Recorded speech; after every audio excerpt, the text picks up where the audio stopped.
4,000 feet, speed 180 knots, 122.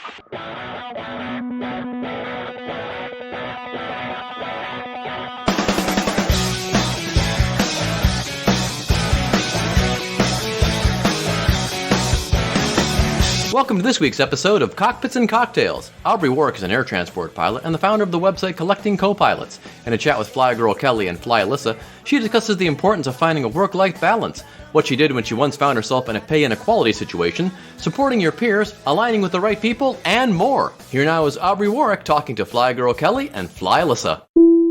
I don't know, because of this whole coronavirus thing, I don't know if you guys want to talk about that a little bit, or if you want, and how it's affecting anything that you've noticed. Maybe Aubrey, you fly commercially, correct? I fly privately for Part 91. Okay. But where I'm at and what I do in Texas is obviously directly affected from everybody. I flew a slew of lawyers right now for the oil field, and they're in a meeting. So, I mean, the oil field itself in Texas is completely shut down, and we saw the writing on the wall with this weeks ago. I can tend to predict what's going to happen Part 91 flying wise with what's going on in that world. Yeah, it's crazy. But I don't remember how we connected, Aubrey. Remind me, did I reach out to you? Did you reach out to me? I don't remember. You reached out to me via social media. I think we've been following each other for a while. I don't know, maybe 3 or 4 months. Yeah. And I kind of feel we're a little bit of kindred spirits of like what we're trying to do in aviation for women. Yeah, I was reading on your website that you, I believe it was, let me think, you would like to be able to offer a scholarship or something like that at some point. Tell me a little bit about yourself. Well, for people, let's assume no one knows who you are, how you got into aviation, what your goals are, what you're trying to do. Oh my goodness. Well, jack of all trades, master of none. No. So I grew up in Michigan, just in a small port town called Gibraltar, just south of Detroit. And since I was 4 years old, I knew I wanted to be a pilot. I really wanted to be an astronaut.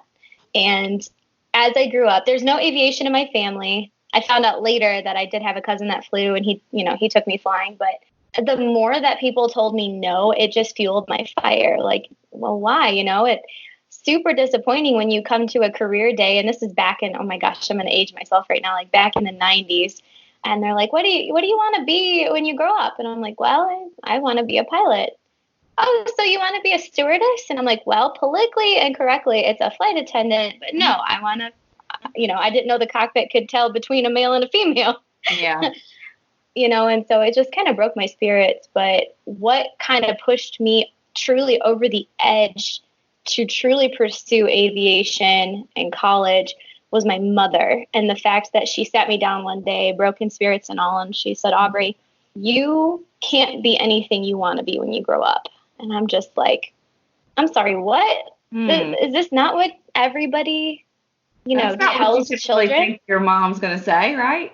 Yeah. She said, you can be anything you are willing to be when you grow up, because the difference between want and will is the amount of sacrifice you're willing to give to get what you want. And I was like, whoa. Oh, that's nice. Okay, that was a mouthful. And so Mom always good, like full of good kind of little quotes and things like that, wisdom like that.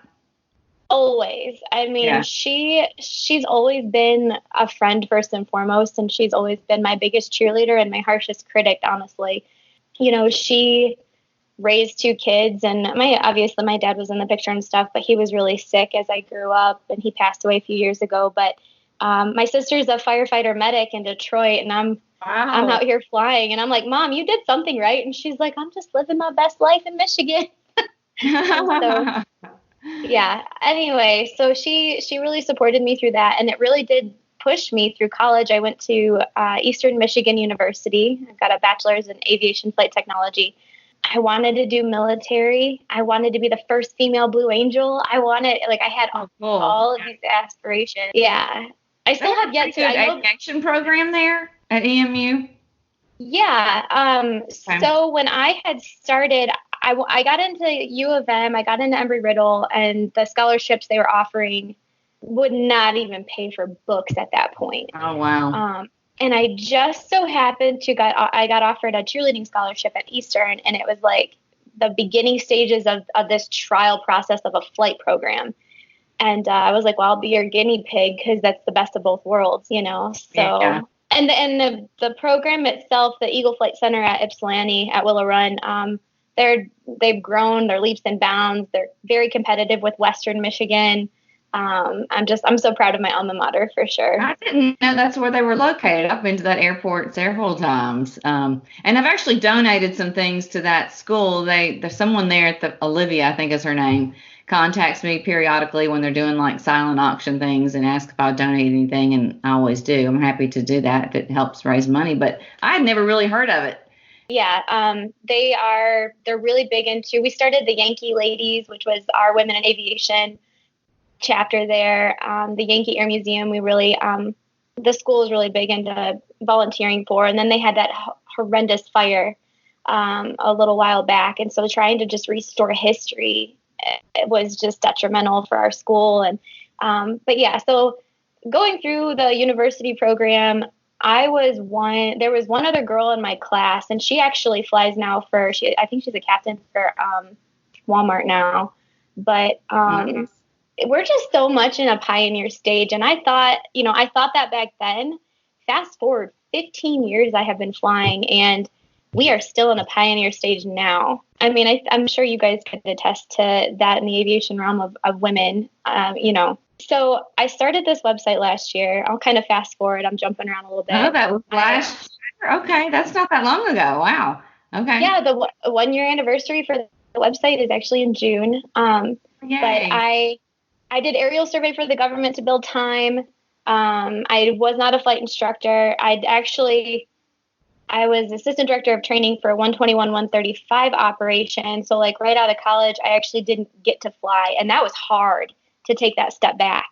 But, and it kind of made me feel like, well, maybe this is why it's so hard for women to get in aviation. And I just started doubting myself because that was in 2007, 8.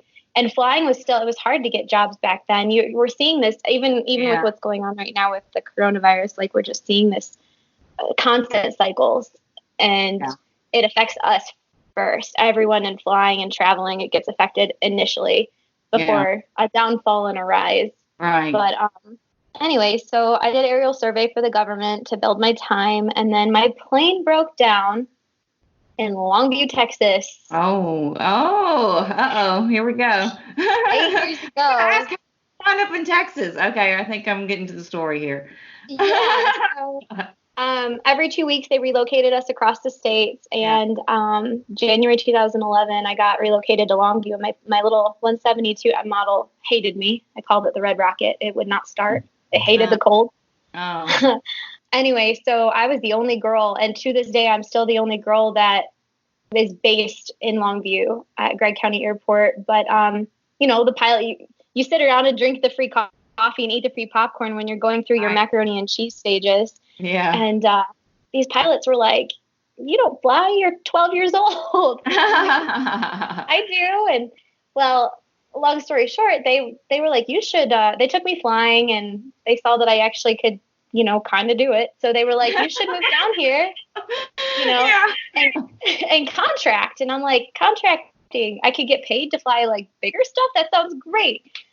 So long and short of it, I moved down. I started flying for them, and then a couple different companies contracting. This is like contracting. I found out within 3 months I was getting paid a third of what all the other contract pilots were being paid in the area. Wow. Huh. Yeah. How did you find that out? I tend to try to be a good judge of character and just like surround myself with the good people who are going to build you up. And a certain pilot had taken me under his wing and was like, these guys are just yanking your chain, right? Oh, he's no. like, there's the time to pay your dues, and then there's time to not make the rest of us look bad by accepting low pay. Right. And I was like, I didn't know I was doing it, so I explain what contracting as a pilot means exactly. What is a Yeah, it's a pretty unique niche market that I've been in and out of. That's why I have my own LLC called Aubrey Air. That way I operate solely as myself. Therefore, I own my schedule, which is the pro to it. Okay. So you don't work for another company now. You can work for yourself. I still work for myself, yes. Okay. The caveat is, and a lot of older pilots will frown upon this, as a contractor, I pay for my own training. If you understand how to manage your money, I pay off my training. Like one contract trip a month for 12 months pays for my recurrent training. And then the rest is purely profit. So why would I not own myself and do that?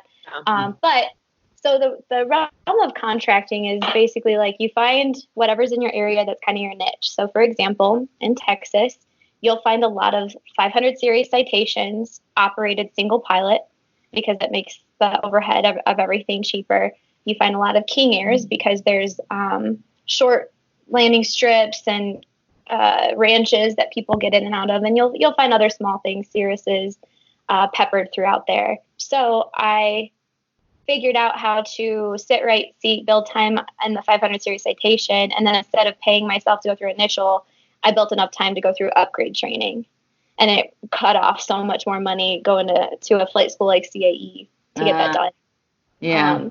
But then from there, it's networking. It's all networking, and really, I've never held out well, I guess legally I don't do that at all, but I've never actually advertised my services anywhere. It's been word of mouth and recommendation through each and every client that I've had. And at one point, which this is good because this leads into why I started collecting co-pilots. 2018, I was managing 7 aircraft. I had 32 clients nationwide, and I had 13 pilots under me. Wow. It was amazing. The flying was good, but I was a shell of a human being. I was a yes girl because so many people, really wanted me to fly for them. And I ended up becoming, by the way, those guys who paid undercut me so bad, I ended up becoming their competitor and doing aircraft management. Mm-hmm. So, payback. Yes. Kill them with kindness, but do it better. Make them play up to your level. Anyway, so I was flying 25 days a month. I was airlining and deadheading and going to planes and positioning planes and picking up people and stocking and making sure maintenance was covered. And it was just, I was not happy. You're running yourself ragged for sure.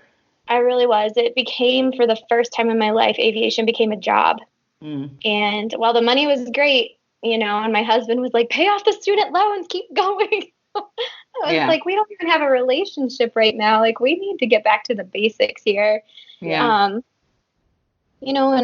And still throughout all of this, flying single pilot most of the time, I'm still the only girl in what I do in Longview, and it becomes very isolating and lonely.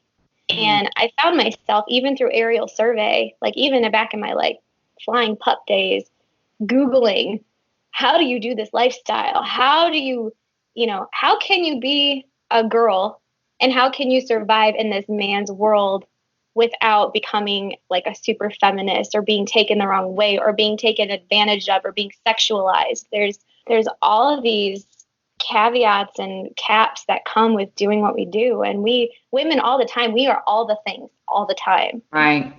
And I was lost. And I'm like, you know what? If I can't find this information out there on all the things I need to do, I decided to create this website called Collecting Copilots. And the idea behind it is it's a collection, a female aviator's collection of people, places, products, experiences, all of it in one area. And say hi. My girlfriends actually from college came up with the name because they were like, gosh, everywhere you go, you meet these people and you share their amazing stories and you interact and intertwine relationships. Like all you do is collect co-pilots. And I'm like, well, that's a different name. I'm like, well, let's run with it, Is your point, your idea to be able to collect other females that do sort of the same thing so that you can spend time together and not, just kind of help each other, feed each other, that kind of social connection somewhat? It started as a general travelers hub. And I really didn't know where it was going to go. And so my peers had recommended, female peers had recommended, they said, let the people decide what it's going to be. And so as I started to put this information out there, it of course got tailored down to women in aviation. You'll find men. I do have male co-pilots on there. And a co-pilot, so to speak, a definition of a co-pilot is not another pilot per se. Usually they're somebody that's in aviation or traveling. But I've got a lot of other people on there, from wellness coaches to naturopathic doctors to health gurus of any sort, and so, men are welcome, but the women have been the ones to come out of the woodworks to say, I'm lost. I need help. I feel isolated. I'm wondering the same things. And so spectrum to spectrum, we cover a wide array of topics. Around Christmas, I had wrote a post about being child-free, not childless. And a lot of people were like, oh my gosh, that hits home. But then at New Year's, there's, Pilot's Guide to Travel Meal Prepping. So it can be very basic of a true lifestyle, or it can get really deep to the core foundations of your faith. The whole point is for women who travel, particularly, they're not alone. None of us are alone, and there's so much support and help and love out here. I do think women are more likely to and recognize that they need companionship, maybe more so than men do, and men travel all the time. And they may not ever admit that they get lonely or they need some support or something like that. And I think women kind of get to a point where they're like, I got to have somebody. I got to have some help. I think they're more likely. Do you think so? I definitely think home for, like, I'm not flying for a living currently, but that's my exact thought. And I'm like, I don't want to be stuck in a hotel somewhere. I don't want to be drinking every night. I don't, the men, I do know some people that take their video games with them to hotels and things, and then they'll just like play on their layovers. But I'm like, that's not really for me. And the bar life isn't really for me either. And I need like actual interactions with people and true interactions with people. And so I think, women in your situation, like, really try to find other people like them or women that can relate. And I think Natalie and I became really good friends because kind of same situation where it's, we strive to have that, but our lives are so different from our aviation life, kind of. But that camaraderie is so important in growth. I mean, I've preached it before, but you are the average of the 5 people you surround yourself with. So who are you allowing to influence you? Are you playing down to their level? Are they playing up to yours?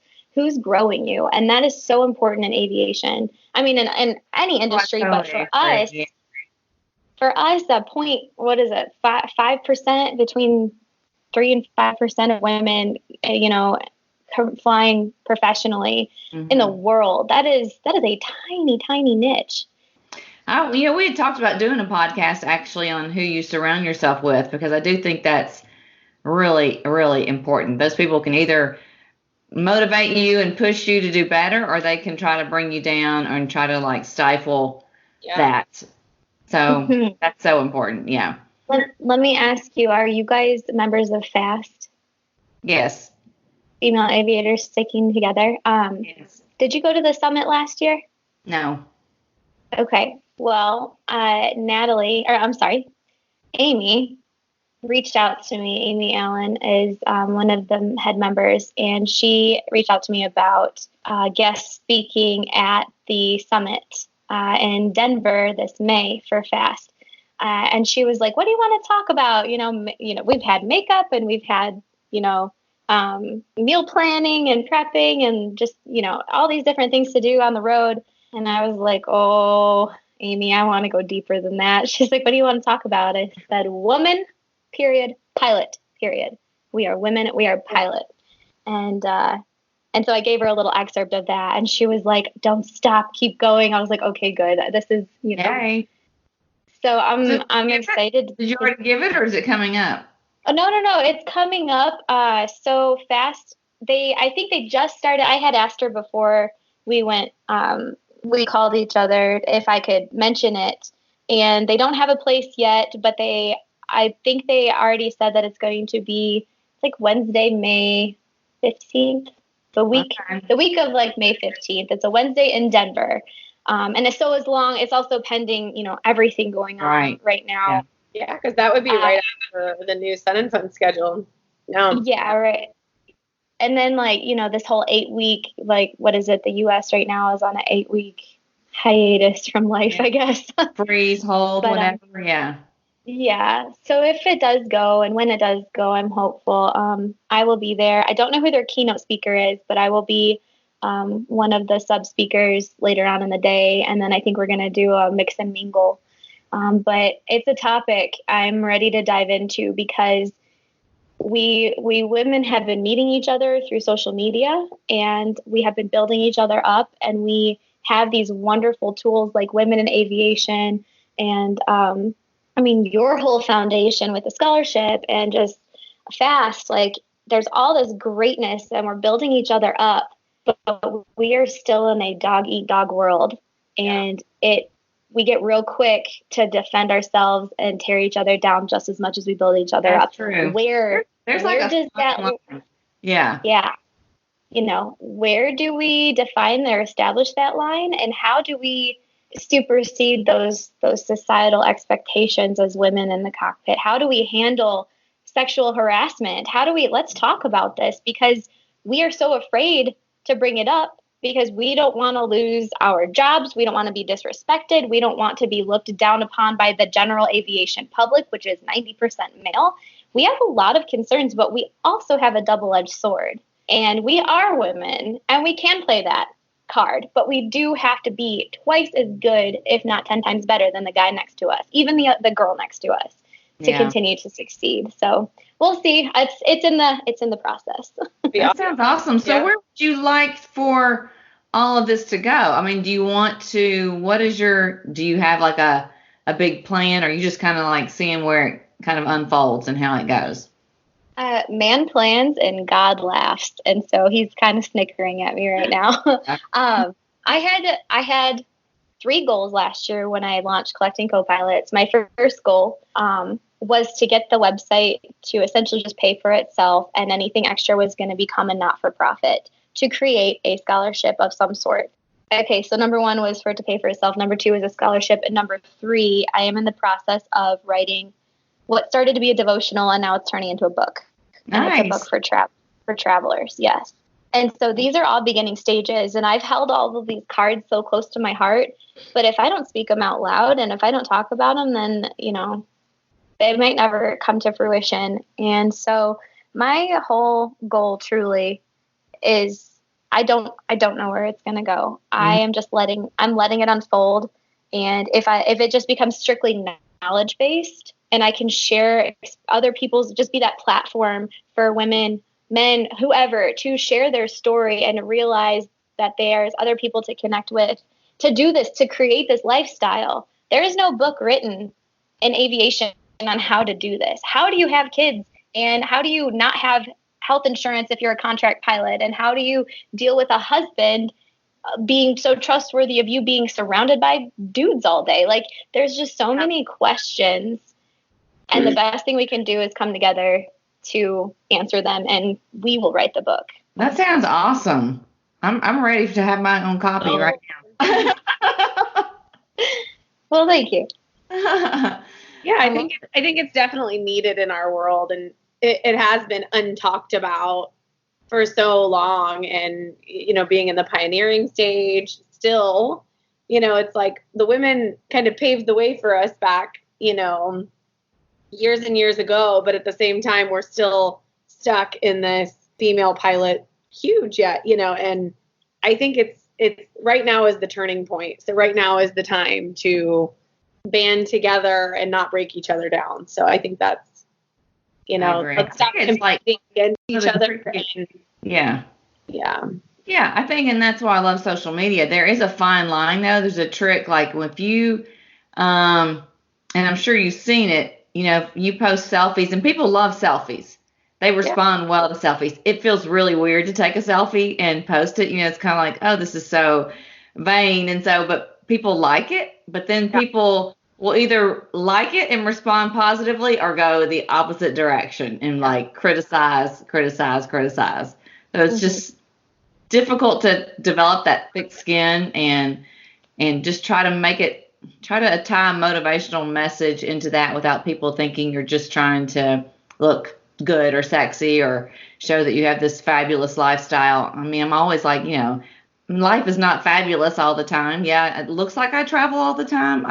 And it's great, but there's a lot of challenges too. I just want to show the good stuff. I want people to aspire to, what things can be. And I don't want to poo-poo on anybody's dream. I don't want you do your thing, you go your way, and that's fine. I don't care if that's what you feel called to do. Then I'm happy for you that's where you feel that you're needed and you have a gift in that area. And I think that's great.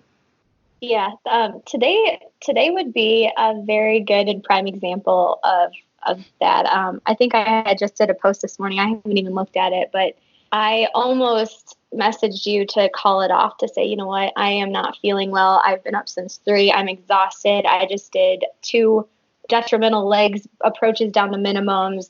I'm beat. But life goes on, and this is real. This is what's real right now. And whether you can push through and come out on top with that, that is where the change is made. Just like working out, you don't see change made until it hurts. This is life. I flew my tail off this morning, and I finally got my coffee, and I'm happy. That's all I need. I'm so glad you can cancel. I know. This is women. We make everything work. A million things on our plate, and we still make it work. All the things, you guys. We are all the things all the time. Yeah. That is, and it's okay to fail at that. It is okay. Yeah. It's impossible to be all the things all the time. I mean, it just is. You just gotta be like, I can't. I'm fried. I can't do it today. Yeah. Yeah, and going back to the selfies and the lavish lifestyles and stuff, people are tired of perfect. And I'll raise my hand right there with you, sister. I am all about a hashtag boss babe, and I am all about a selfie, but I also am all about showing the raw. Hey, I did get up at 3 this morning. Hey, the weather was crap and the flight sucked and I'm tired, but it got done. The job got done, and I'm still here, and I'm still grateful. Yeah, that's great. So what do you think, how do you use the social media platforms? I guess, is Instagram your biggest platform, you think? Yeah. So I was raised I'm a Facebook girl, and I realized that my future goal with this scholarship that I would love to one day create obviously has to be the younger generation. So what platform is the younger generation all about? Photos, Instagram. And so I tried to get on Twitter. It is way too much politics for me. I'm good. Sure. I just downloaded TikTok last night. My God, I'm like, I gotta figure out how to do this TikTok thing. It's funny.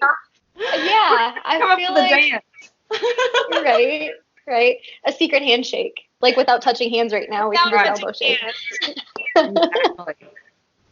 We could call it or something like. I know, his son. I was like, okay, Brett, show me how to use this TikTok. I need you to teach me how to do this. Oh Lord, yeah. So Skype. See, I'm tired. So sorry. Instagram is one of my strongest. I think I'm about to actually break 10,000 people, and all I want to do is swipe up. Just go directly to my links that I write. Like, I'm so excited for that feature. Exactly. Yeah. But I mean, the coolest thing though with Instagram, I think, other than meeting amazing women like you out there, was I found my newest best friend. I call her my Westie bestie. So I base myself out of East Texas and I fly to West Texas like every week. It's one of my main routes. There's a girl, Captain Christina. I don't know if you follow her, but she does exactly what I do, y'all. I've never, she flies Citations. She manages Part 91. She's married. She's got 2 cats. She's like cute little homemaker. Yeah. And I'm like, you're me in the other side of the state. And how did we find each other? So I come over here and we have sleepovers and wine nights and, take pictures by the airplanes and go up to the airport and hang out. And it's great to meet these awesome people. And I stopped hanging out with, now don't get me wrong, I love my boys. I was raised by some good pilots who took me under their wings, who really raised me up right in aviation. But I feel so much more built up right now by the women in aviation who I've been surrounding myself with. I just feel not so defeated anymore. Yeah. I think that's the best thing came this year of like, meeting so many people through social media. Like I flew to Reno Air Races and I stayed with a girl that I had never met, Sandra, and because we had been friends on social media, and Natalie. And I mean, we went to concerts, we went to Chicago, we went non-aviation events. Now we've started hanging out because we build each other up and we know each other's lives. And it just helps when you have people in your same realm to understand what you're doing and going through. And and those are the positive people in your life, and they lift you up. So you're redefining. See, you are writing the book for that lifestyle in aviation. Christina and I will call each other and talk about the nitty gritty of like, all right, well, our husbands are very trusting and they're very similar, and like, they've got 9-to-5 jobs and stuff, but sometimes they get jealous when we come home and all we want to do is just go to bed. How do you handle that when you are so physically tired, your face hurts, and you're like, honey, I just like what I do isn't sitting at a desk all day. It is that and so much more. How do you handle these things? And so those conversations have been so uplifting to know for myself, I'm not alone. I'm like, okay, other women are doing this. Other women are figuring this out. That's great. Yeah. What works and what doesn't. And I kind of went through that as well, not as in a career, but it's like, it looked like you're out having so much fun because you're flying and I was training, but then you come home and you're exhausted because you've been training all day and they don't really understand why you're so tired, but you can go out flying all day. Well, I went flying, but it's a lot of work and, brain power. And then you come home and you're exhausted. So it's just kind of finding that balance. And I think women helping other women in the same aspect helps a ton. Do you know how secretly excited I am to be quarantined to our house? My poor husband's like, let's just go out for the weekend. And I'm like, let's just stay home. Yeah. Maybe this is like, in a weird way, God's sort of message. Everybody needs to like chill. Slow down. Be happy with your home. Work on your home life right now. And that just totally come to me. It's just like people are thinking it's just so terrible, but it's not bad. It's all in how you look at it, it can be a good time, a time to kind of regenerate and kind of get revived, get back out there again. I think that I was going to say there's a little section on Collecting Co-Pilots called the Mile High Book Club. And every month I feature just whatever book is speaking to me. And I think this month it's going to be Spark Joy. Just clean out the things. Nice. Yeah. That sounds great. I have to look at that section. I didn't see that section when I kind of got on there and was looking a little bit this morning. Yeah. So there's a link to a store from your website that has some cool stuff. What was the name of that store? Oh, Aviator Mercantile Post. Yeah. Yes. So they have been, Aviator Mercantile Post is the only company right now that I am partnered with as an ambassador. And they are up and coming. They are younger than Collecting Co-Pilots is, and they are blowing it out of the water. So they are an aviation lifestyle website as well, but they are based on products. all of their products are hand picked by pilots and approved by pilots, American made, quality, like the whole 9 yards. And so they have been so much fun to work with, and they're just constantly expanding, and they're definitely worth a look. They're always looking for new ambassadors. I keep giving them girls, and they were like, yes, we want all these girls, but we also don't want to look like all we have are girl ambassadors. I'm like, well, quit asking me to find you really awesome girls then. Yeah. They have really cool stuff. They're very, very different stuff than flyGIRL, so I will say you should check it out, but you should also check out flyGIRL. Yeah. I'm always looking at like your clothes, all of your clothing stuff. I love, like, I'm admiring your jacket right now. I'm like, oh, I need to get one of those. I love these. Yeah, these are a big seller. I love that. I love those. Yeah. Yeah. Well, anything else that you would want people to know, or how can people find you? Why don't you tell people how they can find you and what they can do to kind of support your mission, anything that they can contribute? Yeah, sure. So the website is www.collectingcopilots.com. Instagram is @collectingcopilots. Same thing for Facebook. I also have a private section of Facebook called the Collecting Copilots Flight Deck, and that is women-based only. It is very private, and that is where we can open up as a community and talk about if you are not feeling safe in certain situations or uncomfortable in certain situations.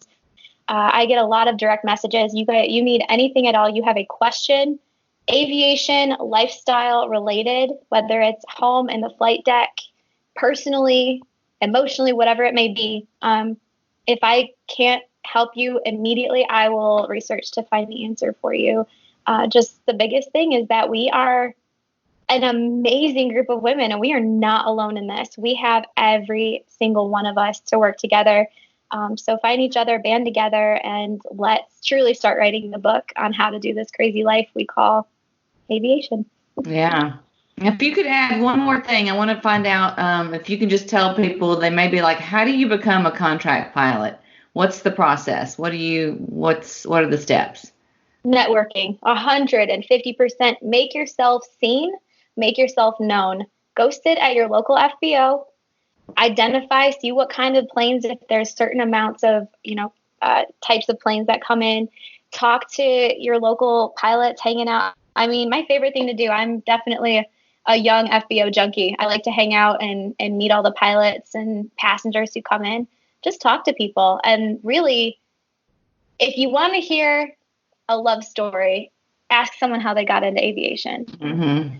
Everyone wants to tell you their story because they're so proud of it. And once you open that up, you create and develop these professional relationships. And really, it becomes a snowball effect. So I do fly single pilot, Part 91. And my client, one of my main clients, huge advocate of higher education. He said anytime that we've got a little aviation university, Laterno, at the Longview Airport, he said, let those kids know if they want to do a ride along, if they're at that, multi-engine certification in their career path, bring them. And so I offer, I don't need them. I don't have to pay them, and they are legal to be in the right seat. So come on, if you want to see what it's like flying big jets. Well, mine's not that big, but to them it's big.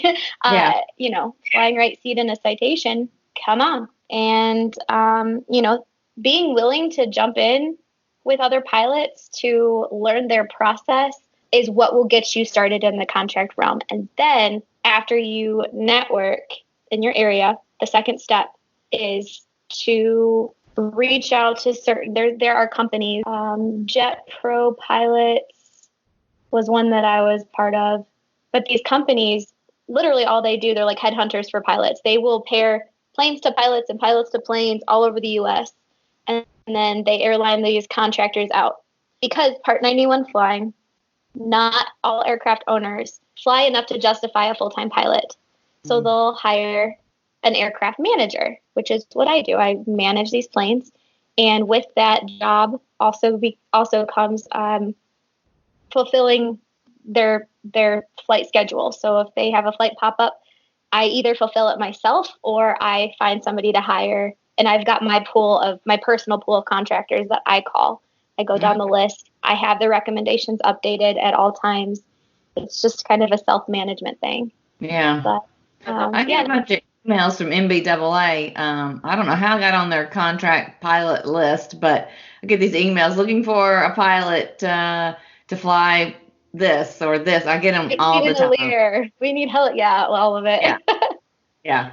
I'm like, I wish I could. I'm not qualified. I would love to, but yeah. Well, cool. Well, anything else that you want to say to anyone out there listening? Oh my goodness. I think we've covered a good array of it. We had started talking about it at the beginning, but this podcast is going on in the middle of a true epidemic of this crisis in the world, but it's now hitting the United States, and it's really affecting our brothers and sisters in the airlines, military, you name it. This is going to trickle down, and this is just the beginning of it. And so if there's one thing you can do, it's just reach out to each other and check in on each other and stay in the know and educate yourself properly on the process. That's probably the best thing I can say. If you can't see the positive light on social media, get off social media. Yeah. Fear is being struck into us by the news, and then we are making a mockery of it on social media. And when you rip all of that apart, we're all going to be sitting left in our homes alone, scratching our heads going, what now? Yeah. So start small. Let's start in our community and our aviation industry, and make sure that we're all supported in whatever way we can support each other and in this time of need.